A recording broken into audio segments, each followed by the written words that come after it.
Napugos og bakta sa pipila ka mga empleyado sa pribadong kompanya nga exempted sa work suspension sa Davao City nga dunay duty kadang adlaw sanglit wala na PUJ nga nagabiyahe. Anang report ni Argil Relator.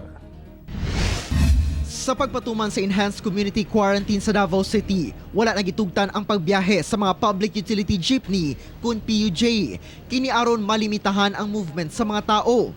Hinuon bugtong taxi lang ang gitugtan nga makabiyahe sa mga main roads sa syudad. Busa kining tulo ka mga empleyado sa usa ka water refilling station nagpahulay una gikan sa pagbaktas. Nagbaktas lang kuno sila gikan sa Quezon Boulevard kung asa sila ninaog gikan sa gisakyang free bus nga gihanyag sa LGU Davao. Sanglit sa San Pedro Street lang ang last drop off point sa bus. Kinahanglan pa nila mo baktas paingon sa ilang trabahoan sa Ecoland. Pahulay sa kadali, basta ganit lang. Baktas ko dito. Mangitawag sa kira, kung walay sa kira, baktas dyan.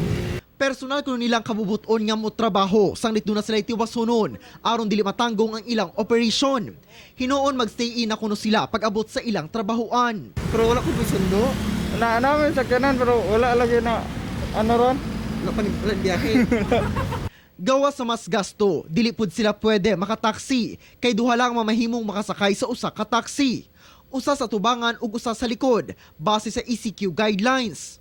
6:30 sa buntag ang departure schedule sa free bus ride gikan sa Lasang Footbridge, shopping center sa Kabantian, Mandog proper, Turil District Hall ug mall sa Kalinan, padulong tanan sa San Pedro Square.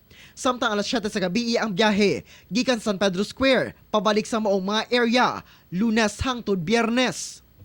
Kauban si Joe Pascual sa kamera. Ako si Argil Relator para sa One Mindanao.